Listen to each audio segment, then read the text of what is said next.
नमस्कार, आपण बघत आहात महान्यूज 7 करिता मी नंदिनी बर्वे. वळूया आजच्या खास बातमीकडे. भंडारा शहरातील प्रभाग क्रमांक 10 मधील निवडणूक प्रचाराला जोरदार वेग आला आहे.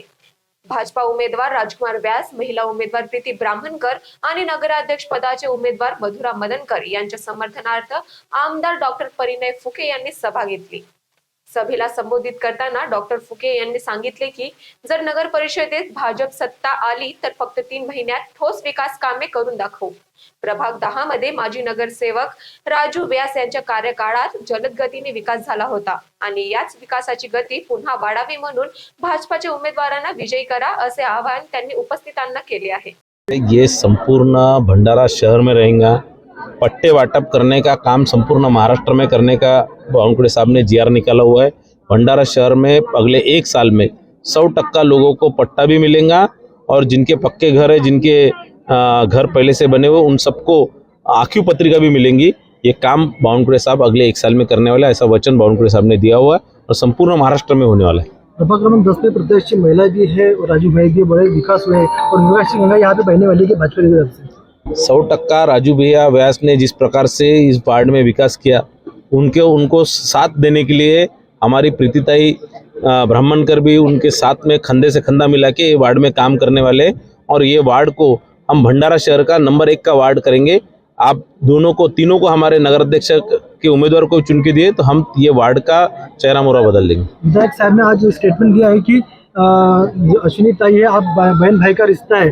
अभी क्या नाराजगी होगी कि टिकट टिप्पणी कर रहे हैं? देखिए, अश्विनी मेरी बहन है, मुझे उसमें कोई मेरा दुमत नहीं है और अश्विनी ताई के बारे में मेरे को कोई रोष भी नहीं है. अश्विनी ताई के बारे में मैं एक शब्द भी कभी बोलता नहीं हूँ.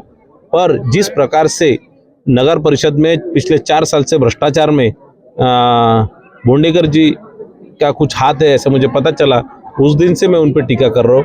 मैं तो नगर परिषद के ऊपर आरोप कर रहा था. मैं तो नगर परिषद के 200 कोटी का भ्रष्टाचार की तकरार फडणवीस साहब को किए थे. उसके बाद मुझ पे टीका टिप्पणी करने का काम बोंडेकर जी ने किया और मुझे तब पता चला कि बटन का दबती और पेट किसका दुखता है. और इसीलिए मुझे ऐसा लगता है कि ये बात लोगों को बताने की ज़रूरत है. भंडारा नगर परिषद में पिछले 4 साल में मुझे लगता था कि 200 करोड़ का हुआ है, पर कल शिंदे साहब के भाषण के बाद मुझे पता चला कि 3000 कोटी का भ्रष्टाचार ये नगर परिषद में हुआ. भाजपा के सभा अगर नगर परिषद में बैठती है तो आपको खुलासे हो जाएंगे, ज्यादा क्यों जाएंगे? वो खुलासे तो अभी हो गए. पर्यटन का उनने रद्द कर लिया है. इरिगेशन डिपार्टमेंट ने वो काम रद्द कर दिया है. वो काम नहीं करना करके बताया. ब्लू लाइन के अंतर्गत कोई भी विकास काम नहीं हो सकता, वो रद्द कर दिया है. तो 50 करोड़ रुपए तो यहीं डूब गए नगर परिषद के. दूसरा, वो जो फंड जो 28 कोटी का लोन नेशनल बैंक से जो लिया हुआ है, वो फंड का पेमेंट किसको भुगतान गया है? तो इनके ही बेटे के नाम के कंपनी को गया हुआ है. और इसी प्रकार से कल जब शिंदे साहब ने बोला कि रास्ता विकास के लिए मैं 3000 कोटी रुपए दिया, तो 3000 कोटी रुपए के तो रास्ते यहाँ विकास हुआ नहीं है. तो निश्चित ही ये बड़ा भ्रष्टाचार है. तो ये भ्रष्टाचार जो कर रहे हैं उनका पूरा भ्रष्टाचार की पोल खोल करना, लोगों के जनता के पाई पैसे का हिसाब लेना और जिन्होंने भ्रष्टाचार किया उनको जेल में डालने का काम हम अगले 3 महीने में करने वाले. महान्यूज 7 करिता भंडारावरून कृष्णा बावनकुळेची रिपोर्ट.